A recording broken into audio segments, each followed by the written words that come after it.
こんにちは。お元気でしょうか。ゆうかです。本日は2月17日、水亀座21時1分で起こる新月についてのお話になります。はい、いよいよ始まりました2月17日新月のお話なんですけれども、今月はね、私もサウスゴアでなんかこう新月とか満月のセレモニーとかやってくれないみたいに言われて、なんかそんなセレモニーとかをすることになったんですけど、でそういうのが今回のテーマとすごく合ってるなという感じもして、そんなお話もしていけたらいいと思っています。今回は解放をちゃんとやらなくてもいいんだというようなテーマでお話ししていけたらと思っています。ですね、このアストロロジーの図を見ていただくと分かると思うんですけれども、6ハウスに海王星と土星があって、お羊座で起こる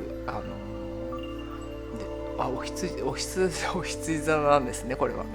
お羊座で、これで結構なんて言うんでしょうね、ちゃんとやらなきゃっていうような場所。6ハウスって日常生活をきちんとルーティーンで結構きっちりこなしているような、そういう場所なんですけれども、そこがもうお羊座になったっていう、お羊座であるっていうことで、結構きっちりしてることにちょっと限界っていうか、もうちゃんとやることにちょっと限界だよみたいな感じかなって思うんですよ。で、なんか最近ゴアでね、サウスゴアで何人だったかな、でもサウスアメリカの方だと思うんですけど、とお話ししていた時に、なんか日本人の人って表情が固まってるよねって言われて、なんかこう顔が固まってるって言われたんですよ。で、私さ、自分で思うんだけど、海外に住んでる日本人って結構陽タイプっていうのかな、なんかこう元気なアグレッシブな方が多いと思うんだけど、私ってその本当に典型的な日本人タイプって自分で思ってて、なんかその固まってるよねって言われたら、私も固まってるし、なんかこうそんなにこうハキハキ元気なタイプではないんですね。その海外で暮らしてる割にって言ったらあれだけど、なんかさ、そういうイメージない。日本人が海外暮らしてるってなると結構元気で、こうなんて言うんだろう、やる気に満ちてるタイプみたいな思う場合もあると思うんだけど、私は全くそんなことはなく、普通に典型的な日本人って感じで、でもよくぞなんか海外に暮らしてるなって感じなんだけど、それは置いといて、とにかくその表情が固まってるよねって言われたんですよ。で、確かにそうだっていうか、その表情が固まってる民族っていないっていうか、中国の方でもマレーシアの方でもアジアの方とか、みんな結構表情は豊かなのかな、豊かで、やっぱり日本人ほど固まってないんですよ。で、私たちってやっぱり何がいいのか悪いのか、こうすべきなのか、なんかこれが常識でしょっていうのが、一番大事で、それで自分の気持ちよりも、なんかそこに自分を、ここはもうきちんとするべきでしょみたいなところに合わせてるじゃないですか。結構合わせてたから、だからもうそんなとこでこうにこやかに笑えないっていうか、なんかそういう感じだと思うんですよ。私が日本に帰った時に、娘がなんか1ヶ月ぐらい日本の小学校に参加させていただいて、参加してもらった時に、やっぱりお母さんたちに会うんですよね。娘っていうかお子さんのお母様たちにちょっと会った時に、みんなその心を表現しないんだなっていうことに気づいたっていうか、本当にその笑うことすらもちょっとしないって言ったらあれだけど、やっぱり表面的な付き合いにしておくっていう感じで、あんまりこう心の奥からこう表現しないみたいな感じだったんですね。で、そんな感じで、もうとにかく私たちがそうすべきとかそうやるべきってことに結構慣れ親しんできているんだっていうことは第一前提であるわけなんですよ。で今回その新月が5ハウスなんですね。ここがなんかすごく美しいなと思うんだけど、水亀座の結構最終的な度数28度、28度付近で起こってきていて、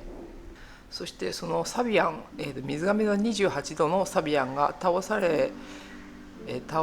ノコギリで切られた木っていうことで、すごくこう新しいステージにこう向けて、その今までの鎖を断ち切って決別していくってこと、次のステージにも行く準備があるっていう状況でもあるし、あとその、5ハウスっていうので、5ハウスの水亀座とか魚座が、ぶつかってきてるっていうところですごくこう直感とか遊びとかも想像を使っていきましょうねっていう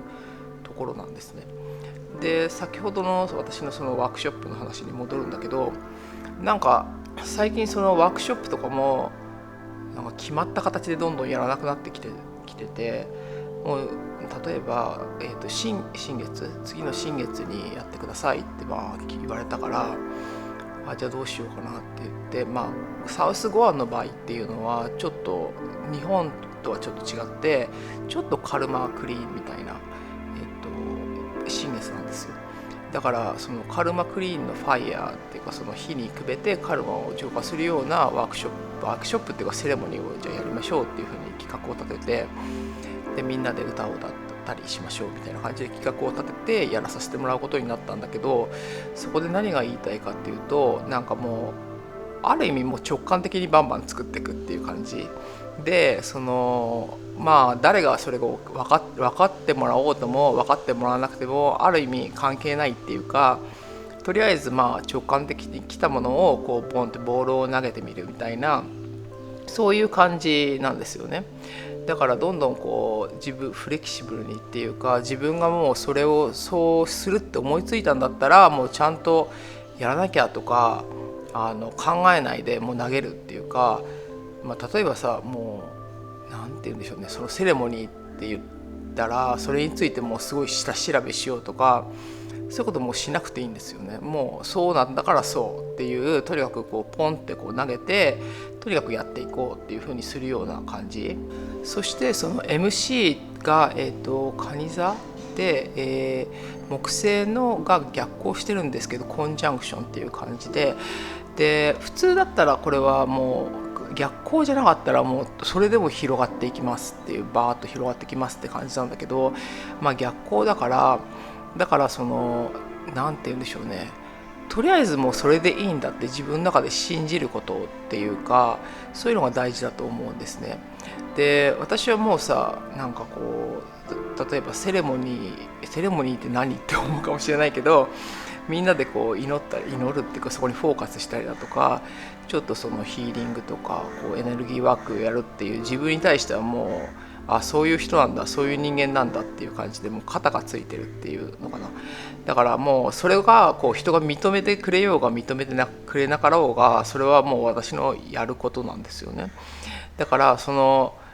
これは自分のやるべきことなんだっていう感じで、その落ち着いて座ってるっていうのかな、その場で座ってればそこからこうバイブレーションができて、で自然に人が集まってくるというか、それにこう同意してくれる人が自然に集まってくるっていうことで、だからどんどんこう外に向けてこれやってますこれやってますっていうよりは、とにかく落ち着いてこう自分は何をやるべき人間なんだっていうことをこう気づいて、そこに座ってあげるっていうことがすごく大事かなって思うんですね。でこの話をもう全体的に一本で言うと、もう6ハウスの羊座で土星と海王星がありましたよね。でこれでもう無理ができない、無理な働き方とか生き方は終わりであるっていうことと、あと5ハウスが水亀座と魚座でありましたよね。でここがもう直感とかその遊びで、その自分の感覚で物事を作っていくことをしていくっていうことで、そこでもう完璧主義を求めないっていうか、もうとにかく、解放っていう今回のテーマを書きましたけど、とにかくもうワクワクと、それがやりたいんだったらやってみる。で最終的にどう開くかわからないけど、もうやってみるっていうことをこう落ち着いて自然にやる。でそのバイブレーションでこう落ち着いてやっていくっていうことですよね。そして、蟹座の MC 木星のがこう逆行しているってことですごくこうなんか自分の居場所をこう私はそういう人なんだっていうことを確認して、そして、水亀座の後半の新月でしたよね。だからもうこう説明云々じゃないってわかるかな。だってさ、私のそのヒーリングとかさ、もう説明できないじゃないですか。まあエネルギーってこういうのがあって、まあ説明しますけどね、一応説明しなくちゃいけない場所では説明するけど、なんか私今まで説明しなくちゃいけない人に説明してうまくいったことがないっていうか、説明しなくても分かってくれるようななんかつながりでしかうまくいったことがないような気がしてきたっていうか、最近説明してこうなんていうんだろう、例えばクライアントさんっていうかお客さんを呼ぶっていうことはなんかできないというか、なんとなく直感でこうつながってくれる人だけがつながってるっていう感じなような感じがしてきて、だからもう説明はしない、まあ、説明しなくてもいいっていう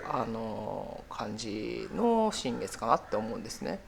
でまあさ、皆さんが一番ぶつかる問題っていうのはやっぱりちゃんとしなきゃっていうことをいかにその自由にしていくかってことだけどさ、なんかもうとりあえず、嫌だなと思うことってあると思うんですよね。まあお付き合いだとかで結構こう無理やり頑張っていってたけど、とりあえずもう行かないとか、なんかもうこの服着たくないんだったら着ないとか、なんかもう例えば私だとさ、主婦だからさ、とりあえずこれ残り物だからなんか食べないともったいないっていう頭もあるじゃないですか。頭もあるし、だけど本当は食べたくないみたいな感じがあるとして、でだったらもう食べたくないんだったら食べないとか、そういうこうなんて言うんでしょうね、本当の気持ちっていうのをとにかくフォローしていくっていうか、でとにかくもうやめていくことで、なんかもうそんな大きいさことじゃなくていいんですよ。ちょっとずつ自分の直感に従って好きなことをやっていくっていうか、でもうきちんとしないっていうんでしょうかね。でもなんだろう、例えばもうメールとかその LINE とかそういう返信をちょっともう絶対すぐ返さなきゃって思わなくてもよかったり、でもうお礼とかも長々書かなかったり、もう説明とかもあんまり例えばしないとか、そういうことですよね。でとにかくもう私はまあ直感に従おうって言ってるけど、でも直感に従うっていうのがまあもしかしたら難しいって思うかもしれないから、直感って何みたいな感じで思うかもしれないので、とりあえずきちんとしなくていいんだっていう意識を持つっていうか、でも私もさ、こう見えて割とパーフェクショニストっていうか完璧主義なところがあって、全然そう見えないかもしれないけど、でもすごいこうなんか結構ちゃんとやっちゃうタイプで、それをさ、もう仕事とかもこう見えてめちゃくちゃ頑張ってたし、だけどもそういうのをある意味もううまくいかなくてもいいんだって感じで手放してやるっていうことにしてるので、そういうことですよねっていうことをまあしていくといいかなっていう感じですね。あとさ、なんか話はずれるけど、結構冬至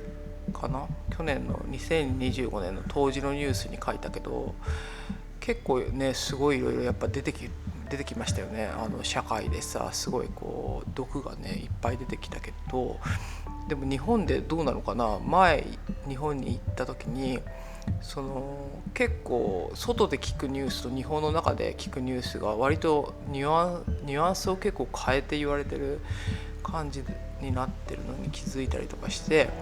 だから分かんないけど、でもまあとりあえずすごいいろいろなんか